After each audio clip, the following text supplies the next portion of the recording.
Hey everybody, Dr. Sandal. Once again, we're going to be talking about alternatives, different ideas, things that aren't discussed enough in mainstream medicine. Today I want to talk about cold therapy and hot therapy.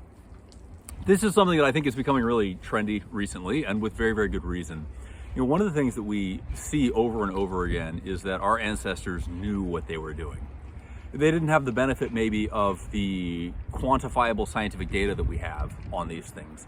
But when we apply those tools to the things that our ancestors have been doing for ages, we go, man, they really knew what was up.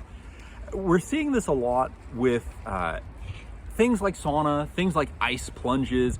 These are all over social media, right? And a cold plunge not only looks entertaining, it is very, very useful for human health. So why does that work? What does the extreme change in temperature do to the human body, and how does that help us? So when we think about something like sauna, very high exposure to heat, it turns out that the human body and most mammals have these particular proteins that create a specific response, a stress response. These proteins are called heat shock proteins, and it turns out that if you turn these on routinely, you get a really, really lovely effect to longevity. Now, people debate on exactly why this happens. The science is still somewhat out there, but we know that it makes a dramatic difference. There are a lot of animal studies on that particularly, and now we're starting to get some human studies. You guys have probably heard about the concept of blue zones. We know that people who expose themselves to sauna routinely get a really fantastic effect to longevity, but we're also able to quantify the hormonal effect. There are all sorts of absolutely kind of fabulous and mind-blowing studies on the effects to testosterone and human growth hormone. These are the sort of things that, you know, people will go through complicated procedures to treat. You know, people could take injectable testosterone. I don't usually recommend that except in rare cases, but we can get really dramatic increases in testosterone just from routine sauna. So sauna has all sorts of different effects on longevity. If you guys haven't tried one recently, I highly recommend it. There are different types of saunas. There are hot saunas and there are infrared saunas. They're both fabulous. They have slightly different implications.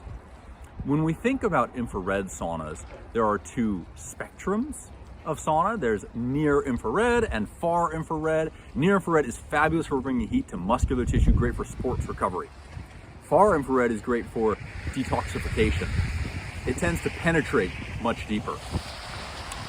Hot saunas are great at just getting you sweating, and that's also obviously great for detox. I highly recommend trying these out. If you guys haven't sauned recently, particularly if it's beautiful and snowy like this, it's just a vibe. Definitely check it out.